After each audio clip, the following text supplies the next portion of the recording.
Amém. Louvado seja o nome do Senhor Jesus. Amém. Desejo uma boa noite na paz do Senhor. E que essa palavra possa penetrar em nossos corações e não sair mais. Essa é a minha oração. Para que fique gravada na nossa mente e guardada no nosso coração. Davi falou: eu escondi a tua palavra no meu coração. Nós devemos esconder a palavra de Deus aqui, ó, escondidinha aqui. Esconder no sentido de guardar, bem guardada. Mas daqui procede a palavra de vida, a palavra de salvação tem que proceder da boca do cristão. Deus usa homens, não usa anjo para pregar o evangelho da salvação. Deus usa homens, mulheres, crianças e jovens. Por falar em jovem, o Isaac, vem cá, Isaac. Quero fazer uma pergunta para o Isaac, ele vai responder para todo mundo aí. Para todo mundo ouvir. Ele é meio tímido, né? Tem que quebrar a timidez dele. Eu quero te perguntar sobre a célula. Tá? Você tem mantido algum contato com jovens que não são da igreja? Sim. Sim. Amém. Algum deles já veio à igreja através da célula? Ainda não. Ainda não. Então, amém. Só isso que eu queria saber. Tá bom. Eu acho, irmãos, eu não sei, eu não sou da igreja, mas é uma observação que eu fiz. Quer dizer, sou pastor não titular da igreja. Eu acho que no painel de informações está faltando as células, não está? Vocês nem imaginam o quanto esse ministério salva a vida. O quanto esse ministério traz jovem para a igreja. É uma das ferramentas mais captadoras de almas para a igreja, é a célula, sabia? Igreja que tem célula cresce rápida e cresce muito. E nós estamos aqui não para inchar, mas para crescer na graça, no conhecimento e colher almas desse mundo para Jesus. Amém? Irmãos, eu vou falar hoje sobre Bíblia. Ultimamente, eu ando pregando só Bíblia mesmo, que é palavra, né? Então, eu estou pregando a palavra. É nosso lema, né? Pregar a palavra de Deus. E eu quero falar hoje sobre desvendando mistérios ou tesouros da palavra. Nós vamos entrar em alguns assuntos meio profundos da palavra.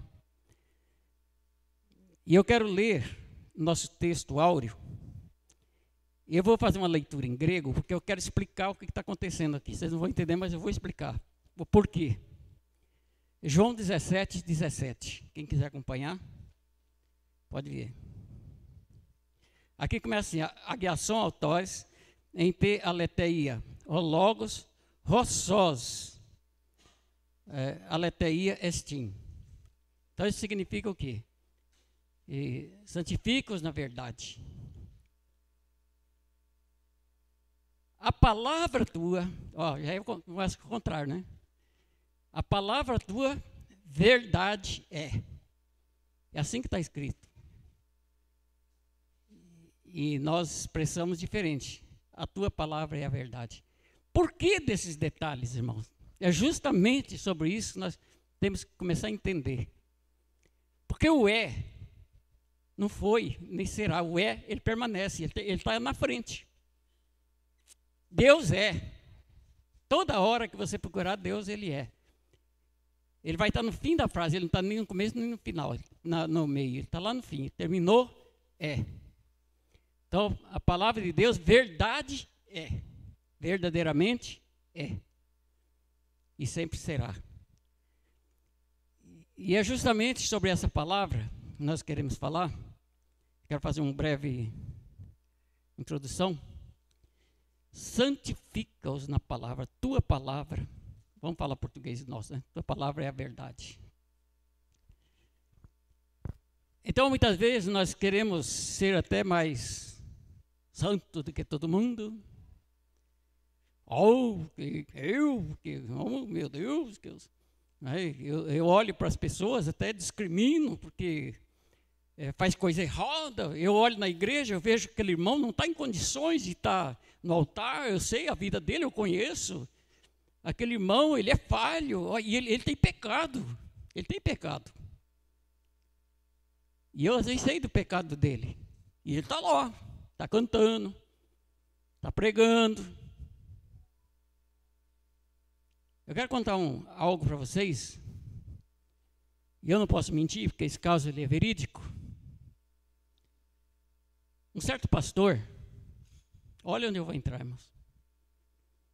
Pregava demais. E ele era chamado, convocado para pregar nas igrejas, nos eventos, porque toda a pregação dele, ele mexia com a igreja mesmo. Tinha muita unção na pregação. E operava milagres. Ele orava, as pessoas saravam. Então ele era famoso na cidade. E um certo dia, alguém que era da igreja não suportou, não aguentou. Chegou e falou com uma outra pessoa da igreja, um presbítero.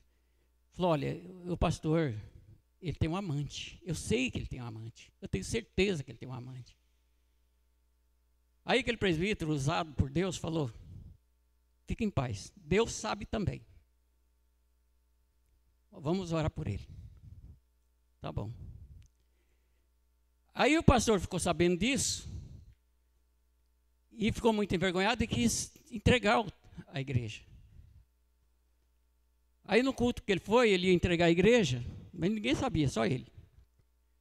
Se levantou uma irmã no meio da igreja, que não sabia de nada, foi lá onde ele estava, no altar, falou assim, eu vim aqui porque o Senhor está mandando te dizer que você não pode abandonar a obra dele, continue pregando.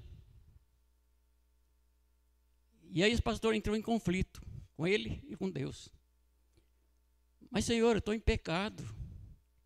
Eu não estou em condições de pregar, eu estou em pecado, Senhor. E o Senhor foi falando. E ele continuou pregando. Continuou pregando. Aí até que um dia, ele falou, não. Agora eu não aguento mais. Agora eu vou abandonar de novo a igreja. Aí ele foi para a igreja com o mesmo pensamento. Chegou lá, uma outra pessoa se levantou e veio. E falou assim, falou, pastor, o senhor continua pregando. Continue pregando. O senhor foi chamado para pregar. O teu caso vai ser resolvido depois que a igreja subir. Aí Deus vai tratar com você. Aí ele entendeu a mensagem. Por si mesmo, ele se arrependeu, pediu arrependimento a Deus e confessou o pecado dele perante a igreja. Então, irmãos, às vezes nós julgamos, mas Deus está vendo, Deus está sabendo. Como que uma pessoa pode estar na frente da igreja e está acontecendo isso? Só que tem um detalhe. Pode estar acontecendo, só que essa pessoa, ele pode estar fazendo isso aí, consciente, sabendo, só que a salvação dele está em risco. Ele perde a salvação. Se ele não confessar, se ele não se arrepender, ele vai perder a salvação dele. Aí tem um hino que diz assim, podes, como é que é? Espera aí, eu até escrevi aqui, ó. Podes até invocar outro Deus não de luz, pode reinar, só não pode morar com Jesus. Você pode fazer o que você quer, você tem livre-arbítrio, você faz da tua vida o que você quiser. Mas alerta que nós damos, cuidado. Cuida-te de ti mesmo. Cuida. E eu quero dizer para alerta da igreja dos irmãos, quando você souber que uma pessoa está em pecado, não faça escândalo, não Não conta para ninguém. Para isso tem os anjos da igreja, tem o pastor da igreja, tem a liderança da igreja. Chegue no pastor, converse com o pastor sabe o que ele vai fazer. Porque a igreja ela é constituída de pecador, irmão. Aquele que não tem pecado, atira a primeira pedra. Você não sabe do meu pecado. Eu não sei do teu. Só sei que todos nós somos pecadores. Mas nós devemos nos arrepender todos os dias. E a nossa santificação está aqui, ó. Na palavra. Então eu me julgo puro. Eu sou o juiz da igreja. Eu vejo o pecado de todo mundo. Mas eu não tenho conhecimento da palavra. Eu não me santifico. Eu acho que a minha santificação são minhas obras. Minhas obras não vão me santificar. Isso é uma obrigação que eu tenho. Eu fui chamado para isso. Eu fui chamado para pregar. Eu fui chamado para orar. Eu fui chamado para ofertar. Eu fui chamado para trabalhar. Fui chamado para cantar. Mas isso aí não me santifica, não. O único texto e maneira que eu encontro da minha santificação saiu da boca de Jesus. A oração do Senhor. Pai, santifica-os na verdade. E aí ele não deixou sombra de dúvida. O que é a verdade? A tua palavra. Você quer se santificar no Senhor? Vai para a palavra. Vai estudar a palavra. Vai meditar no Salmo 1. Bem-aventurado o varão, não anda segundo o conselho dos ímpios, nem se detém no caminho dos pecadores. Antes tenha o seu prazer na lei do Senhor, na sua lei medita de dia e de noite. É a pergunta que eu faço, mas não responda não. Você tem feito isso? Você tem meditado? Você tem tempo de meditar? Você tem tempo para Deus? Não, eu não tenho tempo para Deus, porque a internet não deixa. A televisão não deixa. Meus planos não deixam, meus sonhos não deixam, meu projeto não deixa, nada deixa. Não tenho tempo.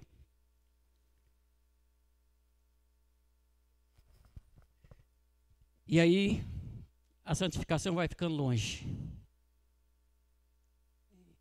Aí eu me auto-santifico. Aí eu me apresento como santificado. E quando eu faço isso, eu corro um risco muito grande, que aí eu começo a enxergar o defeito dos outros. Quando eu vou para a palavra, que é o espelho que contemplo. Eu não enxergo o teu defeito. O amor, irmãos, ele encobre multidões de pecado, de defeito. Quando eu estou na palavra, eu enxergo o meu defeito, eu não enxergo o teu. Eu achei muito interessante, uma vez eu ouvi uma palavra aqui, não vou falar quem pregou, para não exaltar a pessoa, e pregou sobre Mefibosete. Muitos aqui sabem da história de Mefibosete. Ele era aleijado porque na guerra, né, aí ele fugiu, foi para outra cidade, cresceu lá, e ele era da linhagem lá do palácio, e Davi ficou sabendo disso. Depois o rei Davi mandou chamar o Mefibosete já. Eu acredito que ele já tinha uns 40, 50 anos por aí, né? Já era criado. E ele veio, e ele era coxo, manco de um pé com defeito. E em Israel, sabe como é que era? O povo não podia ter defeito, que era discriminado. E aí o rei pegou e colocou ele na mesa, sentado junto com ele. Sentou à mesa do rei. Foi lá para a mesa do rei. E o rei começou a conversar com ele lá e olhando no rosto dele. Irmãos, isso me trouxe um despertamento lindo, maravilhoso. Quando Deus olha para nós, Ele olha para a semelhança dEle. Eu acredito que quando Deus olha para nós, e Ele sabe que nós temos um erro, um defeito, mas Ele não está encarando o teu defeito, Ele está encarando você. Ele te ama. E Ele te dá todas as condições de você se consertar. Já deu. É você que tem que se consertar. para ele. Mas o rei olhava e não enxergava o defeito de Mefibosete. E eu tiro isso por uma ilustração. Salmo 123 diz que nós, filhos de Deus, nós chegamos perante o Senhor e olhamos assim, ó, estendemos a mão para Ele, assim, ó, que coisa linda, irmão, que salmo lindo. Igual o servo esperando alguma coisa da sua serva. Quando você vai receber teu pagamento, você não sai satisfeito, alegre, feliz? Você recebe, que maravilha, você pega o pagamento, põe no bolso, nós sai feliz. Então é assim que nós chegamos na presença de Deus. Deus tem coisas boas para nós e às vezes nós desperdiçamos. Então vale a pena você ganhar tempo, não perder. Ganhar tempo de estar em contato, ligadinho ao Senhor. Aí você vai descobrir coisas, detalhes.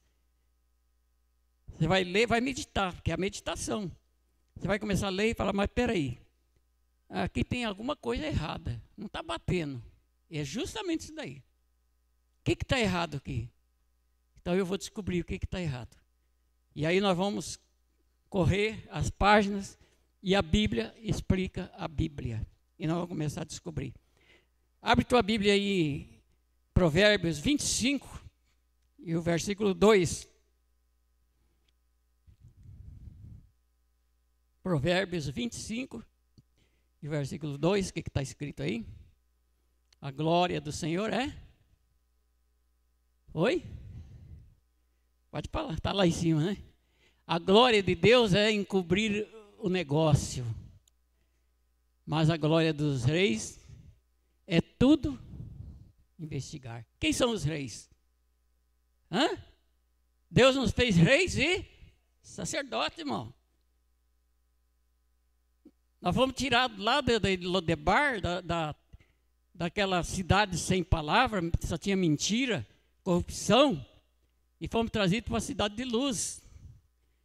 E aqui, entendeu? Deus nos fez reis e sacerdote. E a nossa glória agora é investigar. Como que se investiga? Quando Isaac retornou às terras do pai dele, Gerar, lá perto da Babilônia, em Padã Arã, para lá, os filisteus tinham enterrado todas as cacimbas. Quem é do norte sabe o que é cacimba, né? Aqueles poços de água que foram feitos lá para dar de beber aos camelos, ao gado. Aí os filisteus enterraram tudo lá. Aí Isaac chegou, sabe o que ele fez? Foi cavar novamente, que ele sabia onde eram os poços. Aí foi cavando, tirando aquela terra, aquele entulho, aquele barro. Chegou lá embaixo, ele encontrou água pura, água limpa para beber. Aqui, ó.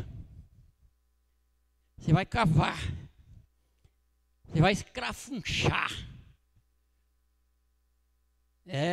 Você vai destocar isso aqui. Sabe o que é destocar? Pegar a picareta e bater aqui até chegar na profundidade. Aí lá na profundidade você vai encontrar o ouro. O ouro está lá. O ouro não fica exposto aí não. Você vê os garimpeiros como trabalham? Então isso aqui é um trabalho de garimpo. Vamos garimpar conhecimento. Crescer na graça e no conhecimento. Mas para isso eu preciso buscar. Para isso eu preciso estudar. Irmãos, eu dou um conselho para vocês, principalmente vocês que são novos, que são de 80 anos abaixo.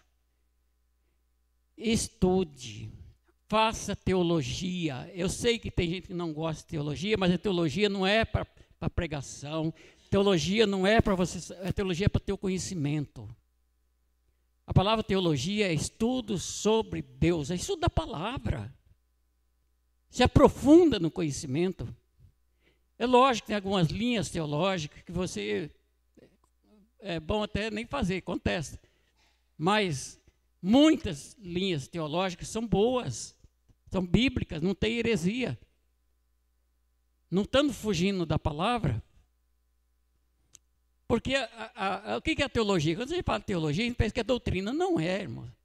Não é. Teologia, ela ensina muitas matérias. Na teologia tem psicologia, tem sociologia, olha aí, ó. Tem filosofia. Na teologia tem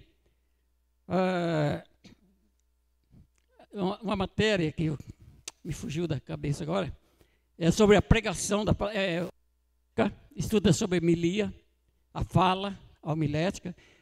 Tem ética pastoral.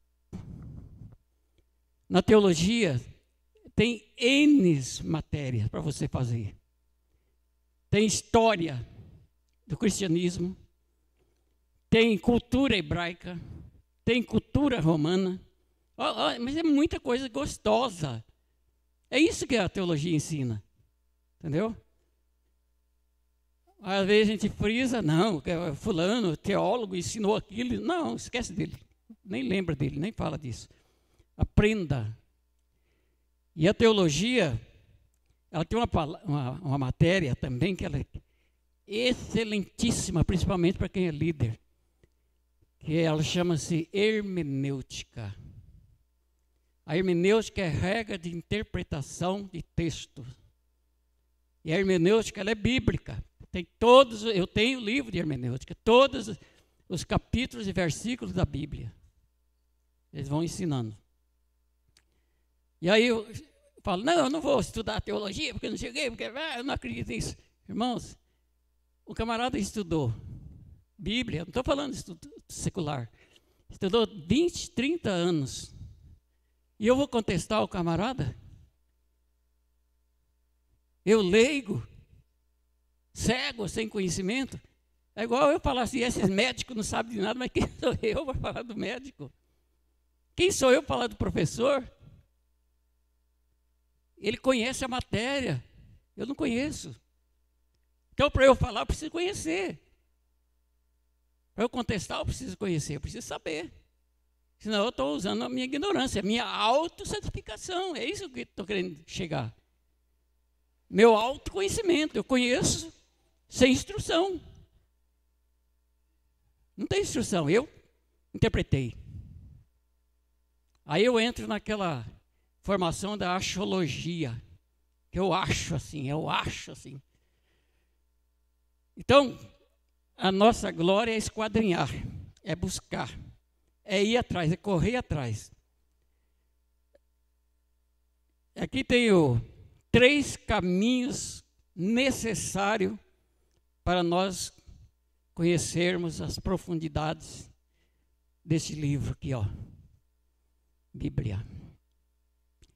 E ainda tem mais uma matéria também na teologia, tem outras, né? Mas que eu lembrei agora é a bibliologia.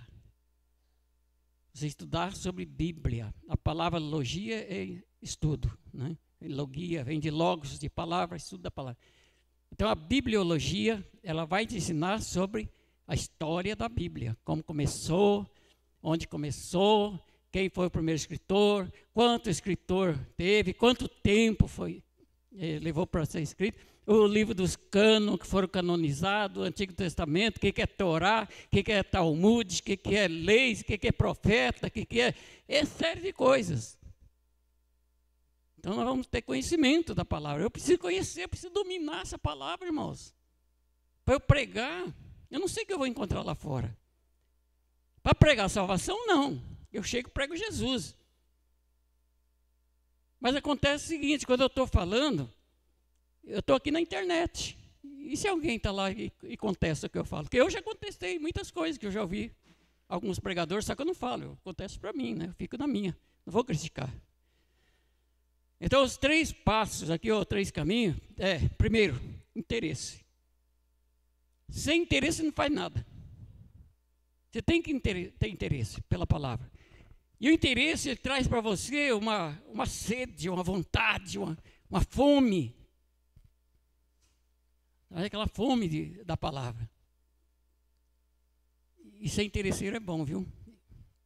Muito bom. Fulano é muito interesseiro. Mas nós temos que nos interessar, principalmente por essa palavra. Você interessa crescer no conhecimento? Você interessa adquirir conhecimento da Bíblia. Tem muita gente que fala assim, eu não entendo, eu leio um texto, não entendo nada, e não sei. O eunuco também não estava entendendo nada, né? Mas ele precisou de alguém que explicasse ele, irmão. Olha aí, ó. Eu preciso estudar, preciso que alguém me explique, eu preciso do professor. Eu tive muitos professores, não aprendi porque acho que a cabeça não ajuda, né? E eu não esqueço dos meus professores até hoje. Eu lembro dos meus professores, poxa vida, que saudade do professor fulano. Tinha uns chato pra caramba. Tinha uma professora de português, por isso que eu sou burrinho. E essa professora, meu Jesus, ela me usava direto, porque sabia que eu falava errado, né? Quando eu falava uma coisa, ei, tá errado, não é assim que fala não. Em público, lá na sala de aula. Não é assim que eu estou ensinando, não. Você não me faz vergonha, não. Ela ainda põe a gente na parede, né? Aí todo mundo olha para você, aí você fica aquela cara de tacho lá. Então o interesse, você quer ver uma coisa? Abre tua Bíblia aí, eu ponho na tela. Jeremias 29, versículo 13. Olha o que está escrito ali. Por enquanto estou só na introdução, viu? Olha lá. E buscar-me-eis, e me achareis. Ai, quando me buscardes de todo o vosso coração. Quando eu tenho interesse em uma coisa, irmão, eu corro atrás, eu vou em busca. Me interessa sim, vou fazer esse negócio, me interessa. Quanto que é? Não, vou pagar. Não, mas eu vou fazer empréstimo, eu vou fazer, não sei, eu vou resolver a situação, me interessa. Estou interessado sim. Não vende para outro, não. Eu quero. Eu quero Jesus para mim, eu quero conhecimento da palavra, eu quero crescer na graça, eu quero crescer no conhecimento. Então eu tenho que buscar. Aqui, nessa tradução aqui, diz assim, vocês me procuram e me encontrarão. Quando me procurar de todo o coração. Então eu tenho que colocar o meu coração aqui, nessa palavra. Eu tenho que colocar o meu coração no estudo, a dedicação. Quando nós estamos na escola, nós queremos passar de ano, sim ou não? O que a gente faz? A gente sacrifica sono, comidinha boa, lazer. Quantas vezes, eu ouvi gente que tem interesse, pessoas que têm interesse, estou falando, deixar de ir numa festa para ficar em casa estudando, fazendo a matéria. Por quê? Porque ela tem interesse em conhecer, tem interesse em crescer, ela tem interesse em se formar. Buscando empregando todos os seus esforços, todo o seu coração. E é isso que Deus pede para nós. Colocar todo o nosso coração na palavra. Mas, irmãos, não é crítica, mas é uma realidade que eu vou falar aqui. Vocês podem ficar bravos comigo, se me pegar não tem problema não. De pedra, não tem problema não. Mas eu tenho certeza que eu vou falar. Falo sem medo de errar. Falo a verdade e não minto, em Cristo Jesus. Se eu sair, visitar casa por casa para ver quem está estudando a Bíblia, eu vou voltar triste. Tenho certeza disso. Eu tenho certeza, irmão. Nós precisamos tirar nosso tempo para Cristo. Nós temos 24 horas no dia. A maioria das pessoas trabalham 8 horas. Sobra 16. Dorme 4 horas. Quando dorme muito. Hoje é assim. Vai dormir 11 horas, meia-noite, 1h da manhã. Sobra 12. Gasta 2 horas para ir no serviço e voltar. Uma para ir, outra para voltar. Ou 3 horas. Sobra 9. Estamos desperdiçando o nosso tempo. Estamos jogando fora o nosso tempo. Já pensou se eu conseguisse tirar 2 horas todos os dias para Jesus? Só 2 horas, não precisava mais. É só falta de administrar, é falta de interesse. É falta de querer. Então o primeiro caminho é esse, é o caminho do interesse. O segundo caminho é o caminho do conhecimento. Para eu crescer, eu preciso conhecer. Se eu não conhecer, por exemplo, um certo médico, agora há poucos dias, ele foi exonerado lá do cargo dele, do hospital, porque ele não conseguiu identificar uma paciente que estava com AVC. Chegou lá, problema cardíaco, muito mal, e ele não conseguiu identificar. Passou um comprimidinho lá e mandou embora para casa, que era mal-estar. E esse paciente acabou morrendo lá no hospital. Aí foram ver, veio outra equipe médica, foi lá ver, tinha sofrido AVC. E aí ele foi expulso do hospital. É isso que eu quero dizer para vocês. É o conhecimento. Não adianta eu vir aqui sem conhecimento, sem conhecer, irmãos. Eu tenho que passar aquilo que eu tenha conhecimento e convicção do que eu vou falar. Que eu posso ser questionado. Eu posso ser questionado. E eu não estou falando isso aqui para você não vir aqui, muito pelo contrário, estou falando para você vir. Porque o conhecimento está aqui. É a palavra. Não precisa trazer argumentos externos. Não. Você vai pregar a palavra. Que a palavra vai te santificar. A palavra vai te libertar. Da sua timidez. Muitas vezes você fala, não vou pregar porque eu sou tímido. Eu não sei falar. Eu tenho uma receita para você. Leia Jeremias capítulo 1. Vai lá ler para você ver. Você vai tomar um sabão lá do Espírito Santo, vai te dar uma chicotada lá. Não fala isso para Deus não, viu, irmão? Ah, Senhor, eu não sei falar, eu sou tímido, eu não vou pregar não, Senhor. Fala isso não, viu? Nem foge. Não vai para Tarsis não, que o Senhor vai te jogar lá no buraco, na barriga do peixe lá. Então, justamente o conhecimento, ele é fundamental. Conhecereis a verdade, e a verdade vos libertará. E a palavra libertará, ela também às vezes, ela não vai libertar só porque eu estou preso. Eu não estou preso lá. Ela vai me libertar, sabe do quê? Dos meus conceitos errôneos, da minha timidez, da minha grosseria. Ela vai me dar liberdade de expressão para falar, vai me dar liberdade para eu falar. Agora eu vou falar com segurança. Antes eu não falava.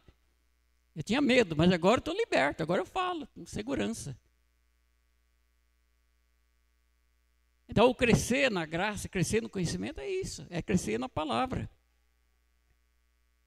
E, por último aqui, outro caminho é a convivência. Conviver com a palavra. Aí vai para o Salmo 1. Então eu preciso, todos os dias, dia e noite, diuturnamente, vamos usar essa expressão, diuturnamente eu tenho que estar em contato com essa palavra. É a luz, é a lâmpada. Salmo de número 119, 105. Luz para o meu caminho, lâmpada para os meus pés, é a tua palavra.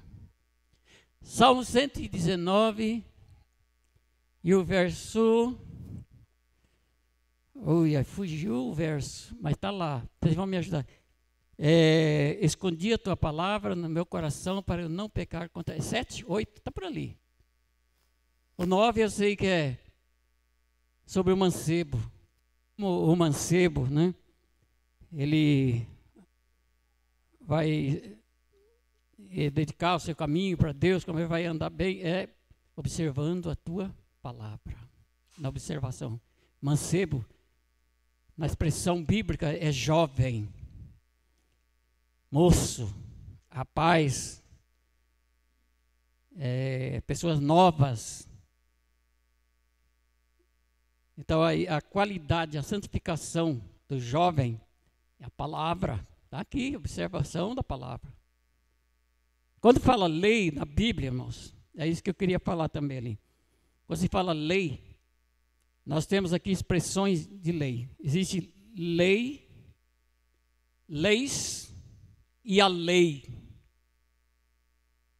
Existe lei individual, existem as leis, que são 613 leis da Bíblia, do Antigo Testamento. E existe a lei que é o Antigo Testamento, que é a Torá, que é os 5 primeiros livros, que é considerado o livro da lei. Entendeu?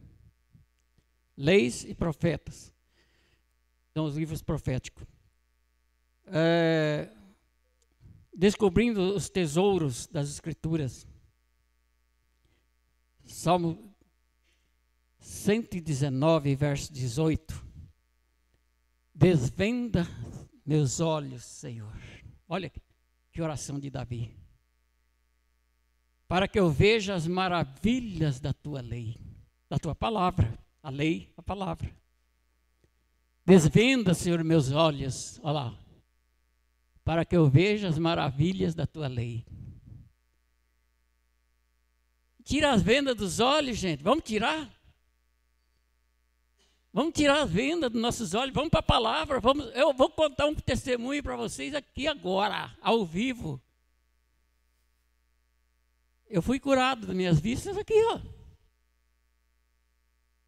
Está ali minha esposa ali, ó. Que eu usava óculos de 2,75. E mesmo com óculos eu ainda fazia assim, ó. Agora se vocês pegarem essa Bíblia aqui, ó, quero ver. Tem gente que tem 30 anos e não consegue ler. Que é miudinha a palavra. Aqui, ó. É bem miudinha a letra aqui.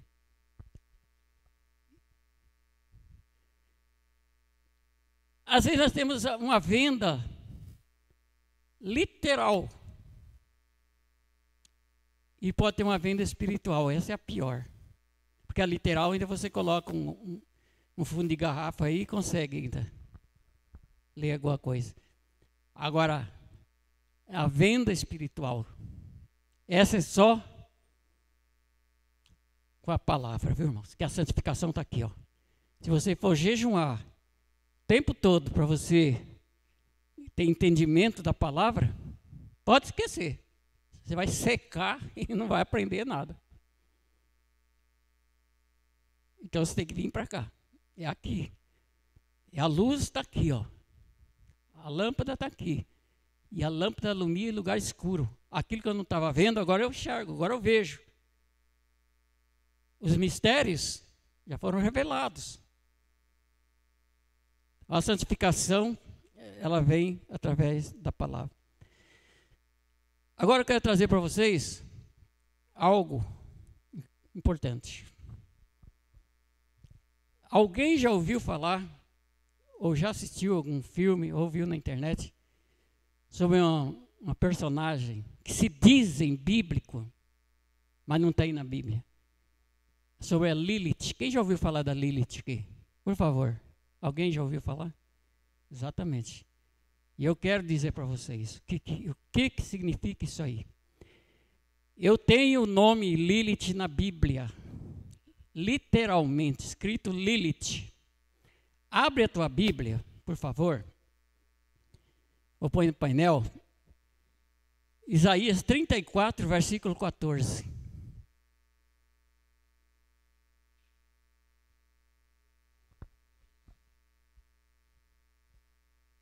Estudando a gente descobre, irmãos. A gente vai descobrir o porquê que existe essa onda aí da Lilith aí. E não faz tempo que começou não, antigamente ninguém falava sobre isso. Olha lá.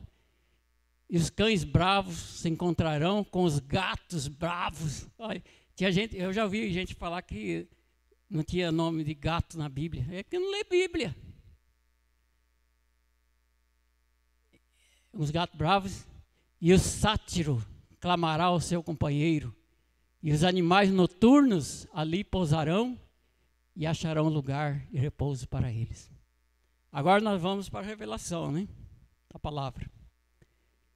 Olha lá, os cães bravos se encontrarão com os gatos bravos. No hebraico está escrito lá, Lilith. E o Lilith, no hebraico, significa feras do deserto. Feras do deserto. Não tem outra interpretação dessa palavra. Feras do deserto. Então é aquilo ali, ó, é os gatos bravos, cães bravos, os animais noturnos. Em outras traduções diz animais que uivam. Quem que uiva de noite? Eu já ouvi os lobos ferozes uivar à noite. Então, justamente, e aí, eles vêm com uma história que essa Lilith era a primeira esposa de Adão e tal, e engana muita gente, sabia? Irmãos, eu vejo, há poucos dias eu conversei com pessoas evangélicas e muito antigas no evangelho, e está acreditando que pregando para mim sobre a Lilith. Falei, meu Deus do céu. Falou, a nossa Bíblia está errada, porque não conta a história da Lilith, e a Lilith foi a primeira esposa de Adão. O que não tem na palavra, a explicação da palavra é heresia. Isso é heresia. E aí surgiu, isso aí vem de onde? Isso é uma lenda folclórica. É igual a mula sem cabeça. Quem já ouviu falar na mula sem cabeça? Exatamente. É a mula sem cabeça de Israel. Tem muita gente de Israel que acredita na Lilith lá. Vocês sabiam disso? Mas nós não podemos ir além do que está escrito. Por isso que é bom estudar. O que significa Lilith? Não significa nada, só significa... E eles pegam esse texto aí. Eles pegam o texto. E acham que estão falando porque está na palavra. Mas não está na palavra. O que está na palavra é o nome dos animais feroz lá do deserto. Está entendendo? Então, quando alguém vem falar de Lilith para você, você fala assim, ó, eu aprendi que a palavra Lilith significa os cães bravos, os gatos selvagens, os lobos que uivam de noite. São coisas ruins, é coisa do inferno, coisa do mal, que a palavra, ela é figurativa. Isso é tudo coisas, mau ensinamento, doutrinas de demônios, como diz Paulo. Essas doutrinas são doutrinas demoníacas. Ensinamentos que é distorcer a verdade. Conhecereis a verdade, e a verdade vos libertará. Mas para você chegar a esses conhecimentos, você tem que vir aqui, irmão. Ó, venha. E eu vou te dizer uma coisa.